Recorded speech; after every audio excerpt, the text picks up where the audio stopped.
Glórias a Deus. Eu vou cumprimentar a todos com a paz do Senhor. Amém, irmãos? Boa noite a todos. Aqui é o pastor da igreja Kadosh Adonai, o evangelista Cleidson Fernandes, né? Senhores, para que eu possa saber se o áudio tá bom?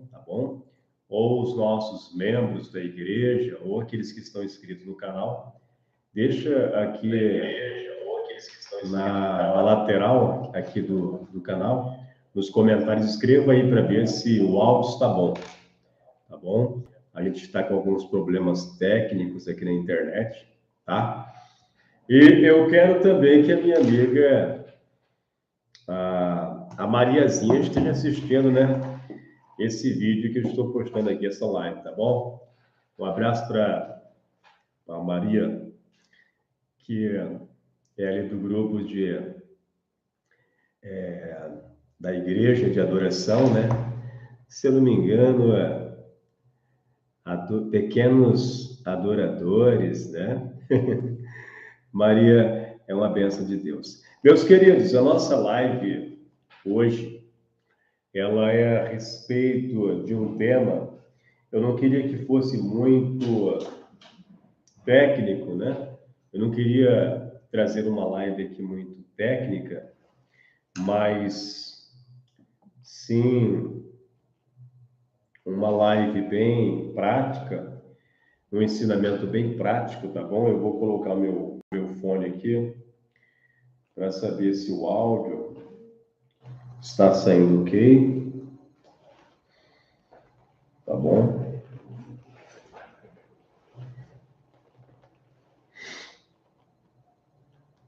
Glórias a Deus. Em Mateus capítulo 17, está escrito, a partir do versículo 1, 6 dias depois, tomou Jesus consigo a Pedro e a Tiago e a João, seu irmão, e os conduziu em particular a um alto monte. E transfigurou-se diante deles, e o seu rosto resplandeceu como o sol, e as suas vestes se tornaram brancas como a luz. E eis que lhe apareceram Moisés e Elias falando com ele. E Pedro, tomando a palavra, disse a Jesus: Senhor, bom é estarmos aqui. Se queres, façamos aqui 3 tabernáculos, um para ti, um para Moisés e um para Elias. E estando eles ainda a falar, eis que uma nuvem luminosa os cobriu. E da nuvem saiu uma voz que dizia: Este é o meu filho amado, em quem me compraz. Escutai. E os discípulos, ouvindo isso, caíram sobre o seu rosto, tiveram grande medo. E, aproximando-se, Jesus tocou-lhes e disse: Levantai-vos e não tenhais medo. E, erguendo ele os olhos, a ninguém viram, senão a Jesus. E descendo eles do monte, Jesus lhes ordenou, dizendo: A ninguém desconteis a visão até que o Filho do Homem seja ressuscitado dos mortos. E os seus discípulos o interrogaram, dizendo: Por que dizem então os escribas que é mister que Elias venha primeiro? E Jesus, respondendo, disse-lhes: Em verdade, Elias virá primeiro e restaurará todas as coisas. Mas digam-vos que Elias já veio e não o conheceram, mas fizeram-lhe tudo o que quiseram. Assim farão eles também padecer o Filho do Homem. E então entenderam os discípulos que eles falaram de João Batista. E quando chegaram à multidão, aproximou-se-lhe um homem, pondo-se de joelhos diante dele e dizendo: Senhor, tem misericórdia de meu filho, que é lunático e sofre muito, pois muitas vezes cai no fogo e muitas vezes na água, e trouxe aos teus discípulos e não puderam curá-lo. E Jesus respondendo disse: Ó geração incrédula e perversa, até quando estarei eu convosco e até quando vos sofrerei? Trazei-mo aqui. E repreendeu Jesus o demônio que saiu dele, e desde aquela hora o menino sarou. Então os discípulos, aproximando-se de Jesus em particular, disseram: Por que não podemos nós expulsá-lo. E Jesus lhe disse: por causa da vossa pequena fé, porque em verdade vos digo que se tiverdes fé como um grão de mostarda, direis a este monte: passa daqui para colar, e há de passar, e nada vos será impossível. Mas esta casta de demônios não se expulsa senão pela oração e pelo jejum. Ora, achando-se eles na Galiléia, disse-lhe Jesus: o Filho do Homem será entregue nas mãos dos homens e matá-los-ão, e ao terceiro dia ressuscitará. E eles se entristeceram muito. Meus queridos, hoje está muito frio, né? Começou o frio, na verdade, e muitos de nós estamos em casa, descansando. Algumas pessoas já jantaram, outras estão preparando para dormir, outras já estão dormindo, né? Mas a melhor coisa que tem é ouvirmos a palavra de Deus, é pararmos os nossos afazeres e colocarmos a prioridade em ordem, porque a nossa prioridade tem que ser, primeiramente, o pão do céu, a palavra do céu. E a Escritura é ela que traz para as nossas vidas verdadeiramente a direção, a orientação, é ela que ilumina os nossos pés, a nossa visão espiritual, é ela que é a regra de fé e prática e conduta. E eu queria trazer para os senhores, neste momento aqui nesta live, não uma mensagem muito técnica e com termos técnicos, mas a minha intenção é trazer para os senhores uma mensagem prática, uma palavra que você possa entender e que ela possa ficar no seu coração. Porque existe uma diferença entre a academia teológica, existe uma grande diferença entre os termos técnicos, entre você conhecer somente a teórica, somente termos técnicos, ou de você ficar enclausurado ou preso, ou entre quatro paredes, estudando seus livros de teologia, ou no curso acadêmico, né? Nós chamamos de escola acadêmica, nós chamamos de termos técnicos, teóricos, mas há pessoas que ficam apenas no conhecimento teórico, no conhecimento técnico. Há pessoas que ficam somente na morfologia, na sintaxe. Há pessoas que apenas conhecem a Escritura não por experiência com o Deus da Escritura, mas que apenas conhece a Escritura por leitura ou porque estudou escatologia, teologia sistemática, hamartiologia, soteriologia, pneumatologia e todas as logia ou logia, mas que não conhece, não tem experiência com o Deus da Escritura.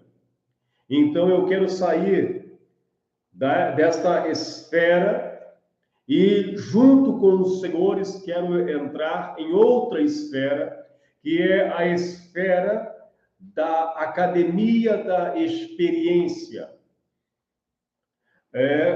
Qual é a diferença entre a academia, os termos teológicos, teóricos, e a escola da experiência? Porque muitas vezes nós estamos sofrendo porque nós estamos enclausurados, estamos presos em nossos conceitos, vivendo no radar e na esfera da incredulidade. E não conseguimos adentrar, não conseguimos alcançar, não conseguimos entender os mistérios de Deus.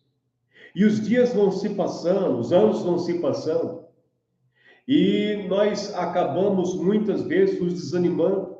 Há pessoas que se desanimam porque estão 10 anos, 15 anos, 5 anos, 8 anos, 20 anos, 40 anos na igreja, e não foram batizados com o Espírito Santo, não receberam a cura do câncer, não receberam o impacto e uma explosão de milagre, de mistérios de Deus. E algo que eu tenho percebido, que tem amarrado, que tem algemado e que tem colocado muitas pessoas na prisão da esfera antissobrenatural, na prisão ou no acorrentamento das ideias e das noções preconcebidas, das tradições religiosas. E o tema desta live, ou a palavra que eu coloquei em pauta, que eu coloquei ênfase, é como vencer as algemas da incredulidade. Como é que nós conseguimos sair desse nível de cativeiro, de prisão de incredulidade, em que não conseguimos de fato não conseguimos adquirir experiências com Deus, não conseguimos resolver os nossos problemas no nome do Senhor. E existe aqui neste texto de Mateus, capítulo de número 17, do versículo 1 até o versículo 23, uma história que muitas pessoas leem, releem e passam por cima, né, dessa história e não conseguem ver o que é que o texto de fato está querendo dizer. É claro que nós começamos a ler Mateus capítulo 17, você percebe que Jesus Cristo foi para o monte e transfigurou-se diante de Pedro e Tiago e João. Né? Pedro, Tiago e João, eles contemplam o Cristo transfigurado. O Cristo, Jesus, se transfigura. Jesus, ele se resplandece. Eles percebem que Jesus, de fato, ele é o Filho de Deus, o Todo-Poderoso. Eles querem fazer até mesmo um tabernáculo para Moisés, para Elias, para Jesus.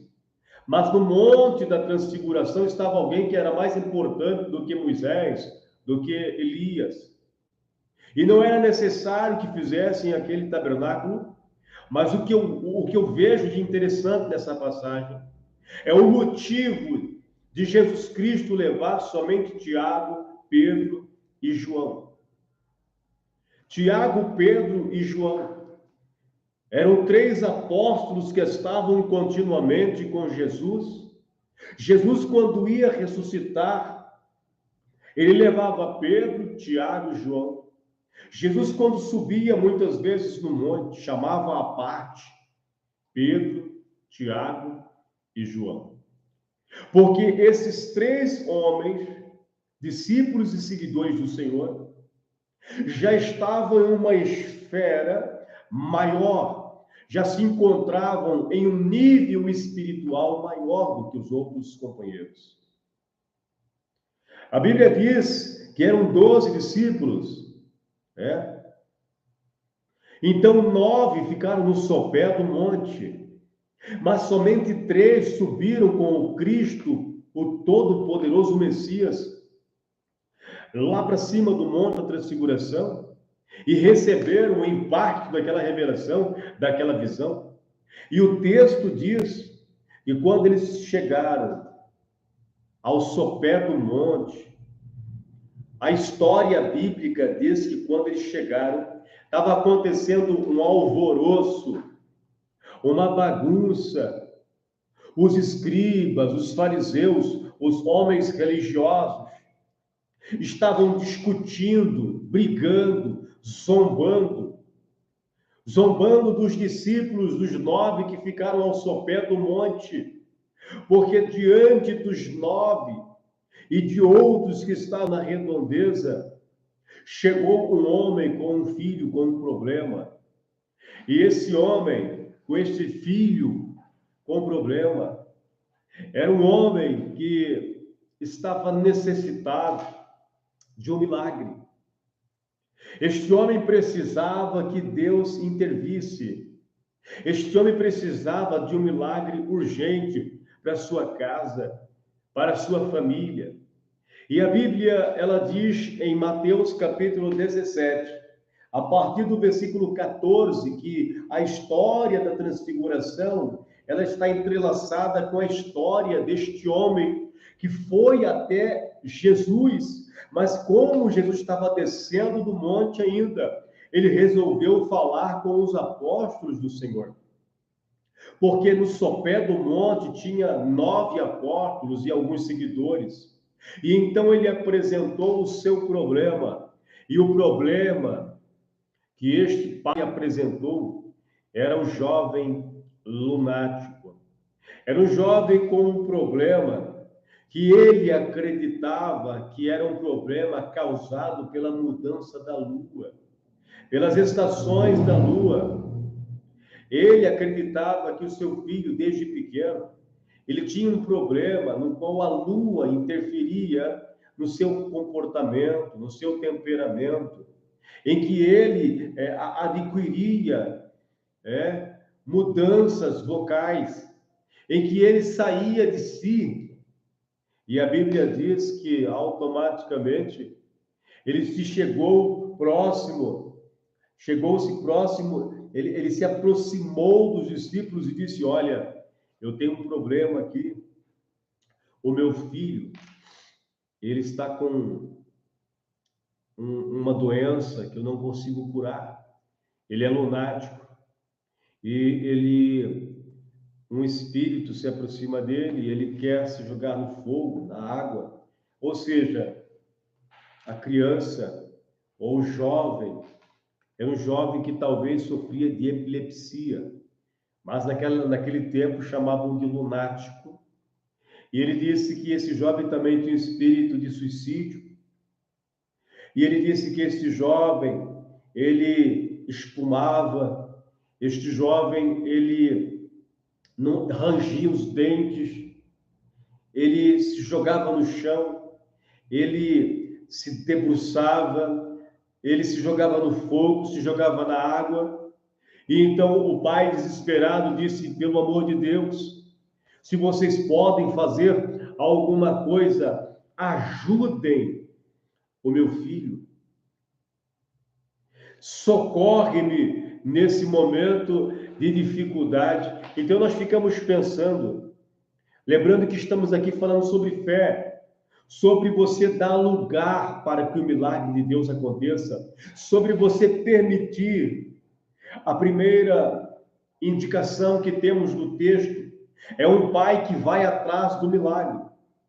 É uma pessoa que decide por sua própria casa, que decide pelo seu filho buscar o milagre em Cristo Jesus. Mas ele não encontra Jesus, porque Jesus estava no monte orando, se transfigurando, mas ele encontrou 9 discípulos lá embaixo. Tomé estava no meio, Judas estava no meio, mas no meio desses discípulos não se encontrava Pedro, Tiago e João, porque Jesus estava no monte, estava descendo do monte, Jesus se transfigurou, estavam vindo do monte, Jesus, Pedro, Tiago e João, mas no sopé do monte existia um pai com um grande problema, com um filho lunático, com um filho que tinha um espírito de suicídio, com um filho que espumava, possivelmente estava magro, acabado, destruído. A família deste Senhor estava destruída. E a Bíblia diz que quando eles chegaram até os discípulos, os nove não conseguiram expulsar o demônio ou a legião. E nós nos perguntamos, por quê? Por que os 9? Nós nos perguntamos, por que os 9 não conseguiram expulsar os demônios? Será que não eram mais, não eram tão chamados quanto os outros? Será que os 9 não tinham promessa de expulsar demônios, de fazer milagres? O problema, muitas vezes, não está, meus amados, na operação divina. O problema, muitas vezes, não se encontra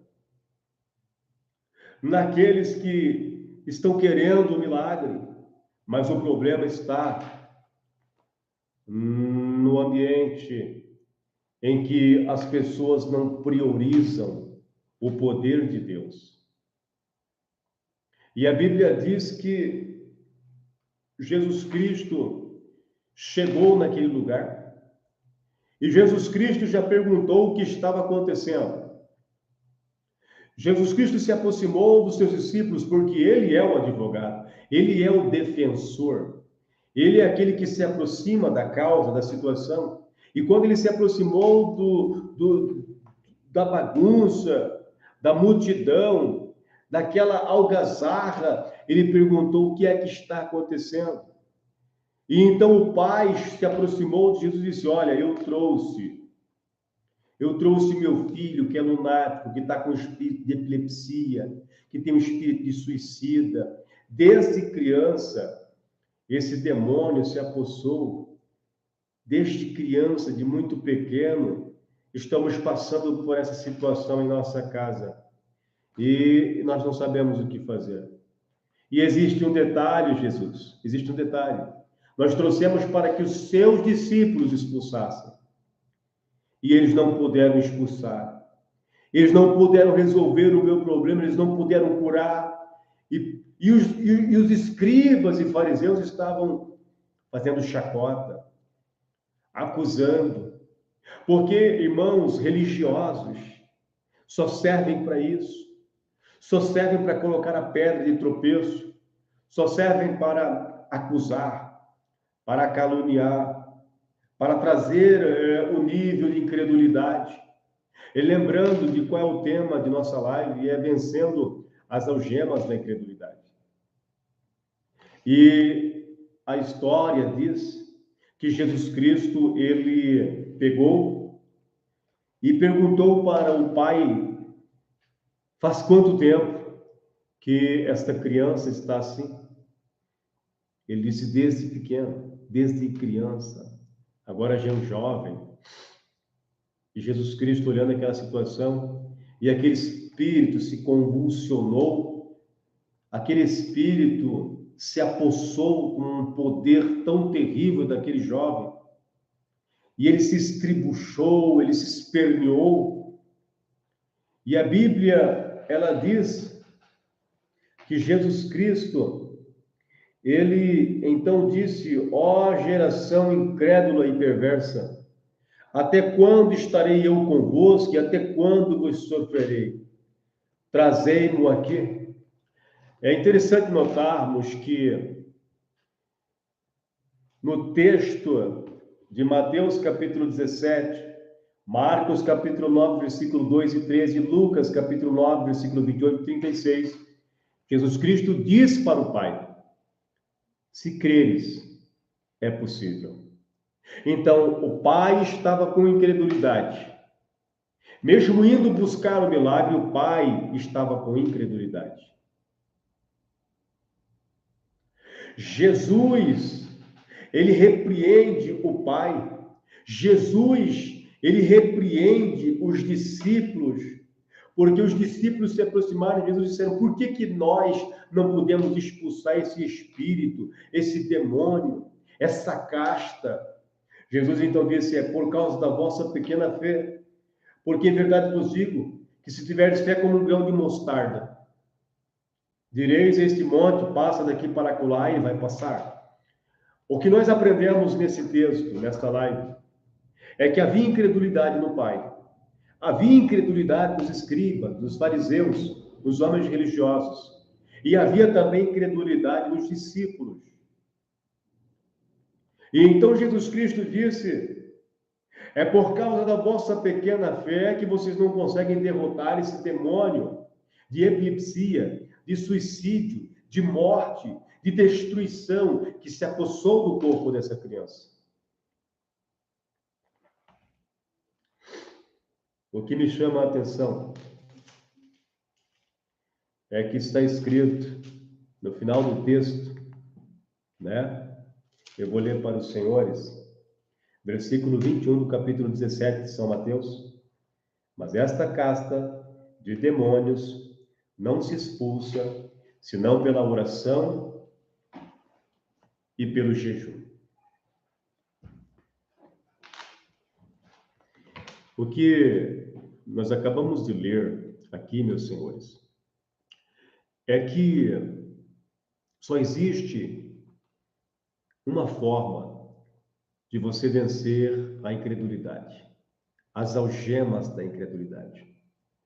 Por mais que nós possamos ler, se alimentar de palavra de fé, a Bíblia diz que a fé, ela vem pelo ouvir a palavra de Deus. Sem fé é impossível agradar a Deus, porque aquele que se aproxima de Deus deve crer que Ele existe e que é galardoador daqueles que o buscam. Mas a Bíblia também diz que sem fé é impossível agradar a Deus. A Bíblia diz que a fé vem pelo ouvir, e o ouvir a palavra de Deus. Tudo isso, quando nós lemos, nós se alegramos, nós ficamos valentes. Mas o que o texto de Mateus, capítulo 17, versículo 21, nos dá é uma receita que é um princípio da palavra de Deus que vai reger sua vida até o final. Jesus disse, olha, essa caça de demônio não se vence, senão pela oração e pelo jejum. O que Jesus Cristo quis dizer é que existe casta de demônios que se vencem em oração e jejum. Mas por que Jesus Cristo relacionou oração, jejum e fé? É porque os 9 discípulos não estavam priorizando jejum, oração, não estavam colocando Deus como aquele que é todo-poderoso. A fé dos discípulos estava tão fraca, tão desfalecente. E a Bíblia diz que Jesus Cristo falou, olha, vocês perderam esse combate porque lhes falta fé, porque lhes falta convicção, porque lhes falta oração, falta intimidade, falta mortificação de suas vontades próprias. Talvez o orgulho, talvez a soberba, talvez a arrogância. Não sabemos o que é que estava dentro do coração dos discípulos, mas não era fé, não era certeza absoluta, não era convicção, não era a presença de Deus. Jesus disse que para que eles voltassem a ter fé, era necessário que eles orassem e jejuassem. Então eu quero trazer aqui para os senhores uma chave bíblica para que a sua vida nunca mais seja mais a mesma. A primeira chave bíblica que eu quero trazer para você, presta atenção, isso é uma pérola. E essa pérola pode transformar a sua vida. A primeira pérola ou chave bíblica que eu lhe apresento é a palavra. A Bíblia diz que a fé vem pelo ouvir a palavra de Deus. Então se alimente da palavra. Leia a palavra. Use a palavra como a espada da sua vida. Use a palavra como escudo, como alimento de sua alma, como alimento do seu espírito. Permita que a palavra de Deus invada a sua casa, o seu quarto. Tenha um quarto de guerra, um quarto de oração. Um lugar que você possa se ajoelhar e ter o seu momento a sós com Deus. O seu período de comunhão, de intimidade, de conhecimento. Você precisa dessa escola da experiência. Você pode ser doutor, você pode ser advogado, você pode ser desembargador, você pode ser um professor, ou um profissional de qualquer área, ou até mesmo um profissional de púlpito, um teólogo, um filósofo. Mas se você não tiver o seu momento a sós com Deus e a sua palavra, você já perdeu a guerra e o combate. Você já fugiu da comunhão plena com Deus. A segunda chave bíblica, ou a segunda pérola que eu quero lhe apresentar, é a oração. Jesus orava continuamente. Ele disse assim, olha, o espírito está pronto, mas a carne é fraca. Ele disse, orai sem cessar. Paulo sempre estava orando. Existem tantos versículos da Bíblia que diz para nós que devemos buscar o Senhor enquanto se pode achar, invocai-o enquanto ele está perto. Então, a segunda chave bíblica e a pérola que eu estou lhe dando, você não precisa pesquisar, eu estou lhe entregando. É só você estender a sua mão e pegar essa segunda chave, essa pérola, e guardar na tábua do seu coração. A primeira é a palavra. A segunda pérola, ou chave bíblica, é você entender que você precisa orar. Você precisa falar com Deus. E como é que se aprende a orar? Orando, falando com Deus. Orar é conversar com Deus. Se você conversar com Deus, se você orar com Deus, os milagres do Senhor acontecerão na sua vida. A segunda chave bíblica, a terceira chave bíblica é o jejum. Nós precisamos mortificar a carne. Nós precisamos entender que nós precisamos orar, ler a palavra e jejuar. O jejum é a abstinência de alimento, é você mortificar a carne. Quando você sai do joelho, mas se você está jejuando, a sua oração permanece, você continua orando, porque você está em um ato de jejum, em um momento de jejum, e esse momento de jejum vai fazendo as coisas acontecer ao seu favor, por sua casa, por sua vida, por sua família, por seu ministério, por sua saúde. Então, o ensinamento que nós temos da palavra de Deus é esse, é que a única forma de vencermos as algemas da incredulidade é a palavra, é a oração e é o jejum. Precisamos passar tempo lendo a palavra. Precisamos passar tempo orando. Precisamos passar tempo jejuando. Amém? E eu acredito que essa palavra falou profundamente com os senhores. E eu tenho certeza que esses 33 minutos que os senhores estiveram comigo vai ser marcante na sua vida, porque estamos aqui falando da palavra de Deus. Eu já estou percebendo a presença de Deus aqui comigo. É pungente, é perceptível a presença de Deus nessa live. Porque quando pronunciamos a sua palavra, a Bíblia diz que ele se encarrega de fazer com que sua palavra produza vida.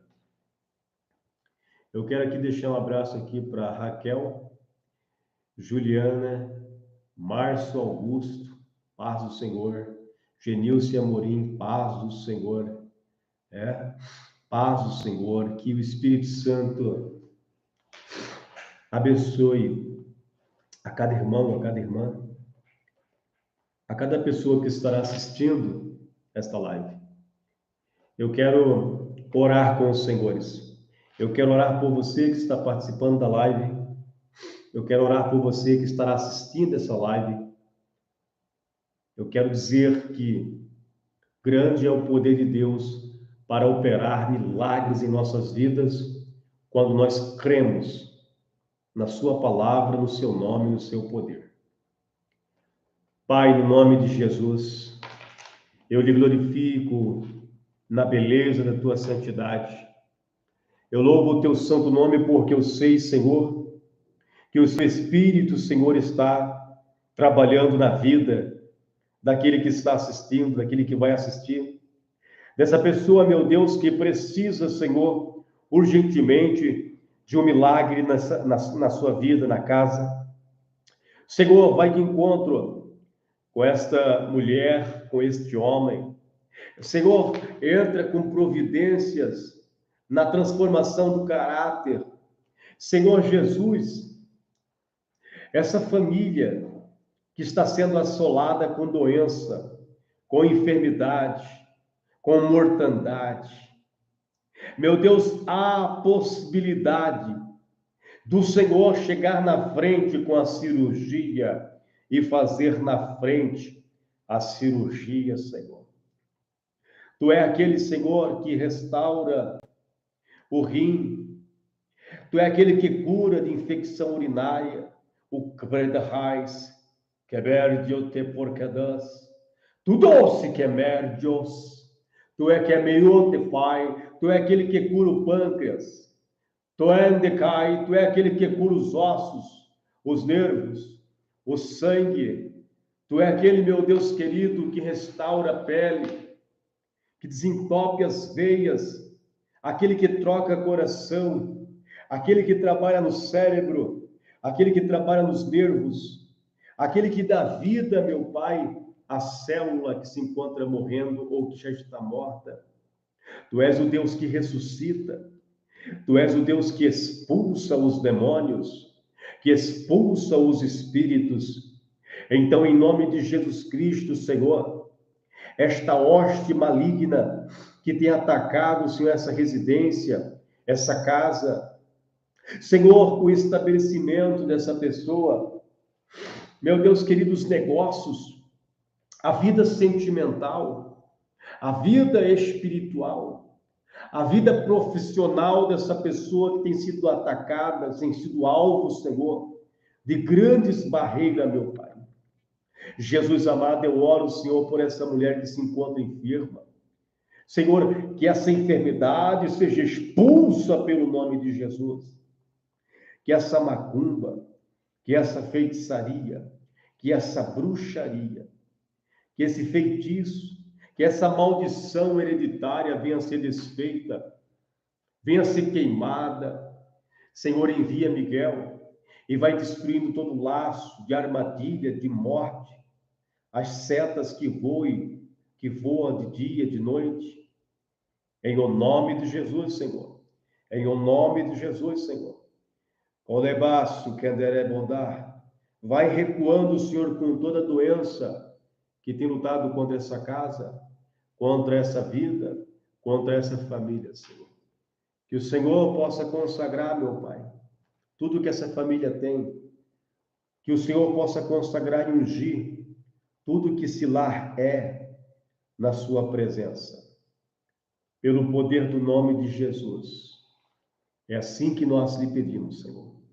E agradecemos. Glórias a Deus. Receba a sua bênção, meu amado irmão, minha amada irmã. Compartilhe o nosso vídeo, tá bom? Indique o nosso canal para as pessoas que estão enfermas, que estão doentes. Nós estaremos fazendo live agora quase todos os dias, né? E nós já estamos aí com um projeto para fazer aí o pão diário ou o café com oração de manhã cedo.